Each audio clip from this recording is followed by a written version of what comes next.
Imagina só, um único fio minúsculo, mas que consegue reconectar algo que parecia perdido para sempre. Hoje, a gente vai mergulhar na história de uma descoberta brasileira que promete fazer exatamente isso, trazendo uma esperança real para quem sofreu lesão na medula. Mas olha, essa também é uma história de alerta, de como uma inovação que pode mudar o mundo quase foi jogada fora. Isso aqui é muito mais do que uma frase bonita. É o registro do momento exato em que o que era tido como impossível começou a acontecer. Para o paciente, o Bruno, mexer o dedo do pé não foi só um reflexo, foi a primeira prova viva de que décadas de pesquisa estavam, finalmente, prestes a mudar tudo.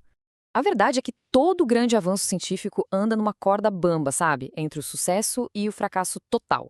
E com essa descoberta não foi diferente. Foi uma conquista brilhante, nascida dentro da universidade, mas que por muito pouco não foi extinta pela fragilidade do próprio sistema que deveria estar ali, protegendo ela. Tá, mas vamos ao que interessa. Como é que essa tal de polilaminina funciona na prática? Para a gente entender o tamanho da revolução, primeiro a gente precisa entender o tamanho do problema que ela resolve. Pensa assim, a medula espinhal é como se fosse o principal cabo de fibra óptica do nosso corpo. Ele liga o cérebro a todo o resto. Quando acontece uma lesão, esse cabo se rompe. E o mais irônico é que o próprio corpo, na tentativa de cicatrizar o local, acaba piorando tudo. Ele cria uma cicatriz tão densa que vira um muro, bloqueando qualquer chance de os nervos se religarem. E é aí que a polilaminina entra com uma genialidade. Em vez de tentar lutar contra a lesão, ela faz algo muito mais esperto. Quando ela é injetada no local, ela forma uma espécie de ponte biológica, um caminho seguro que atravessa aquela cicatriz. É como se ela dissesse para os nervos: "Ei, o caminho para se reconectar é por aqui." E eles vão, se guiando por essa ponte até se encontrarem de novo.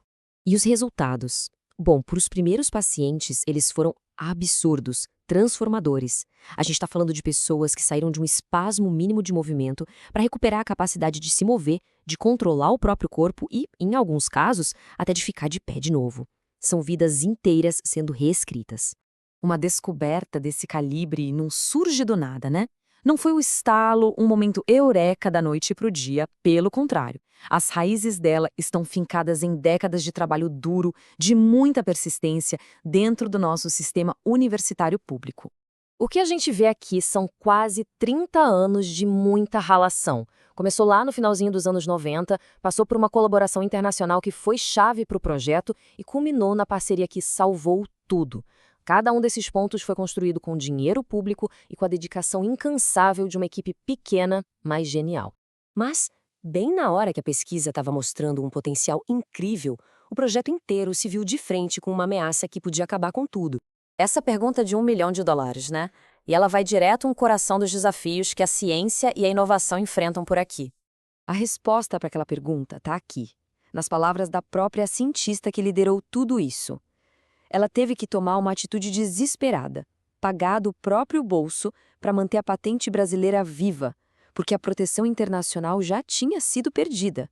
É inacreditável. E o motivo? É até difícil de acreditar de tão simples e revoltante. Cortes no orçamento.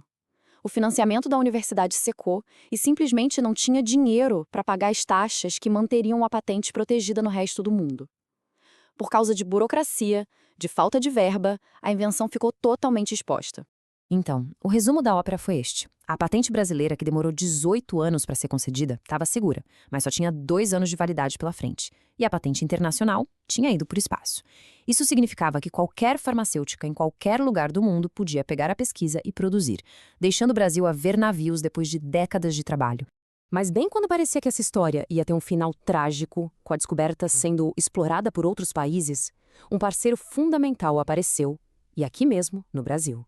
Um novo capítulo estava prestes a começar. E foi essa parceria público-privada que virou o jogo.